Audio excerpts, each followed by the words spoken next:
Ladies and gentlemen, welcome back to the CSTV. I'm your host, Kathleen Reavealed Is Ruto, Madam CS, and this is The Striker. Stay tuned and have it true intro. The Striker today, we're going to look at reasons why, actually, while they are making a lot of noise about arresting Rigathi Gachagua, I'm going to look at why I feel Rigathi Gachagua will not be arrested, and William Samoei Ruto is not going to think about actually arresting Rigathi Gachagua anytime soon.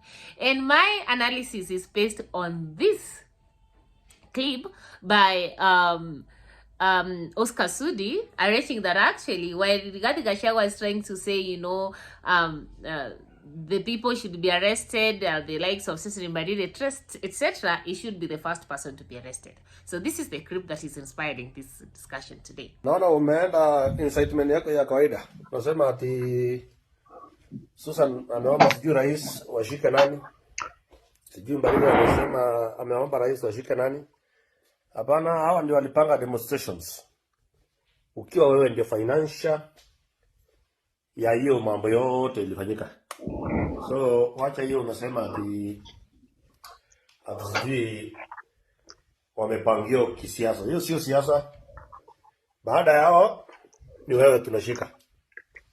Uwezi ukatoa pesa ya kuharibu mali ya watu kwa sababu ya siasa. Uwezi ukiongea kila siku hate na kuchochea wananchi na kuchoma police station na kutaka kunyang'anya polisi bunduki. Hiyo ni inji gani hiyo? Haitakuwa hii inji. So jua baada ya hawa ni wewe. So here you see, Oscar Sudi is alluding to the fact that Rigathi Gachagua should be arrested. And Rigathi Gachagua, we have seen him in the public sphere actually injecting the Kenya Kwanza government.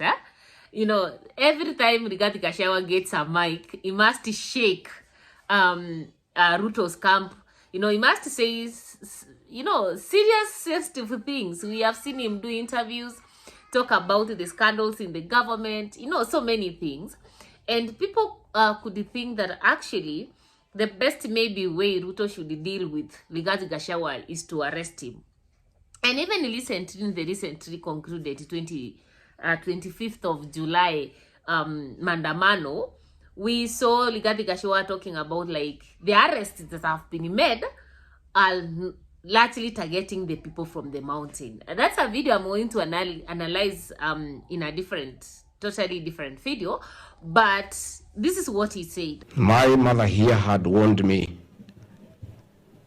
that William Ruto is an evil man, and if he is elected president, he'll persecute me, my children, and our community. It has come to pass. I'm not worried about myself because I'm the one who caused a mess. So me, I can be persecuted, my children can also be persecuted.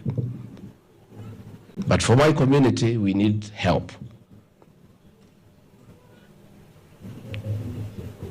Watoto wetu wote wamefutwa kazi. KRA amefuta watu wetu. Polisi amefuta watu wetu. Kila pahali biashara zetu zimeharibika. Juzi ametuma watu Nairobi wamechoma biashara zetu. But our greatest concern, where we need help, is the decision that was made last Saturday in State House when the president summoned all the police commanders and ordered an onslaught and persecution of our community. And from these remarks, you feel like Rigathi Gachagua feels Kenyans should know that the people from the mountain are targeted. But all said and done, whatever Rigathi Gachagua says in public, actually, it is killing the popularity of President Ruto every day. And one could think that Ruto is likely to arrest this man and maybe to, the things even he says are very sensitive. There's even a time we spoke about something related to 2007 post-election violence, and there was a lot of mixed reaction about it, and he had to come out actually to clear the hair. But today, I want to tell you why President William Ruto is never going to think of even arresting Rigathi Gachagua. And that all these things that they keep on talking about, arrest him, he should be arrested, the rights of Oscar Sudi, honestly, it's just about, it's sending threats here and there, but they're going to do nothing. However, Before we dive into this video, if you are new to this channel, welcome home, karibu nyumbani. Remember to subscribe, like, share and comment on our videos. Turn on the notification bell so that the next time we are going to upload a video, YouTube will automatically notify you. If you are a returning subscriber, thank you so much for tuning in. When ni mtu wa maana sana, kindly remember to like, share and comment on our videos. And now, ladies and gentlemen, allow me to dive in. Now, if there's one man that is actually a really pain to William Ruto as at the moment, is Rigathi Gachagua. And from where I stand, I just feel like actually William Ruto underestimated the power of Rigathi Gachagua. Remember, he was a first-time member of parliament, and I think this is what gave most of the Kenya Kwanza camp members an opportunity to think that, you know, this man is not politically mature or is not politically informed, and therefore if we impeach him, we automatically kill him. One thing that these people forgot is that Rigathi Gachagua is not only a student of Moi, but he's also a student, you know, of Kibaki. He's also a student of Uhuru Muigai Kenyatta. And he's also a student of, you know, William Ruto, because they have worked together under the same regime. And it's also the student of the right Gachagua governor, Nyeri County. So it tells you that we are talking about a well-groomed student of politics and who has had a chance to serve in all these different administrations and therefore knows what has been happening in Kenya historically and how do you maneuver politics around.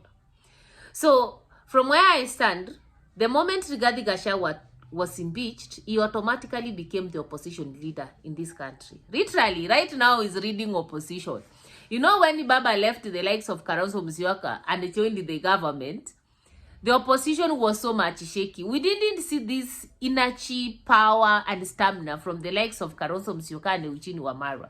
I'm not saying that they were not opposing, but their energy cannot match the energy of Rigathi Gachagua. And you know, for them, when they speak, they just want sometimes to maintain that leadership decorum, you know, that presentability. Rigathi Gachagua, once he gets the mic, ni kufinishi kumaro.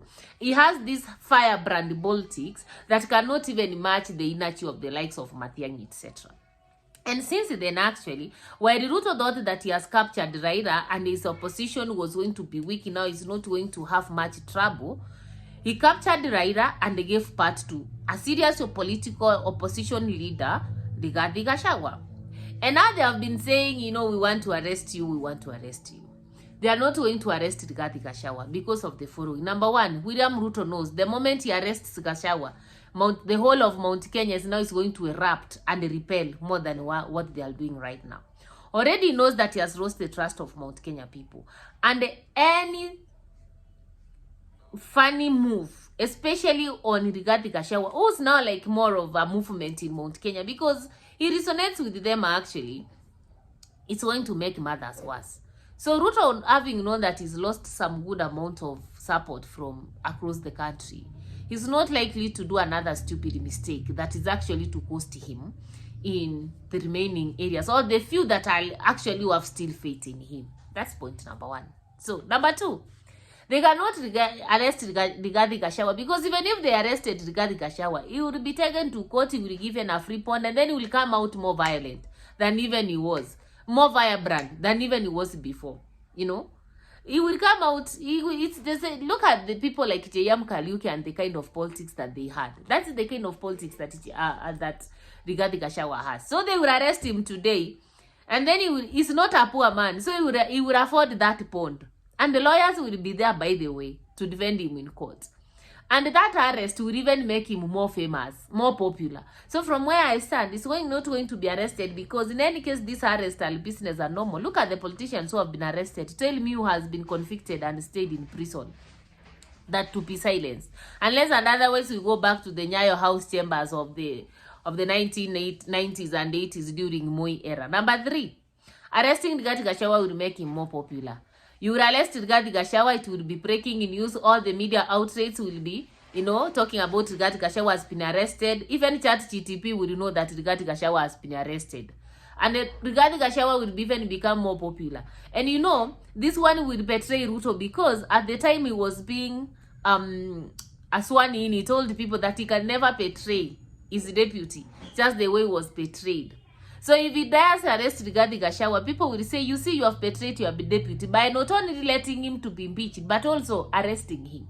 So from where I stand, as much as so long as Rigathi Gachagua is saying of the true things that are happening in this government, and so long as Rigathi Gachagua is using the conventional politics that this country has gotten used to, there's not going to arrest him, because if they arrest him, they will make him more popular.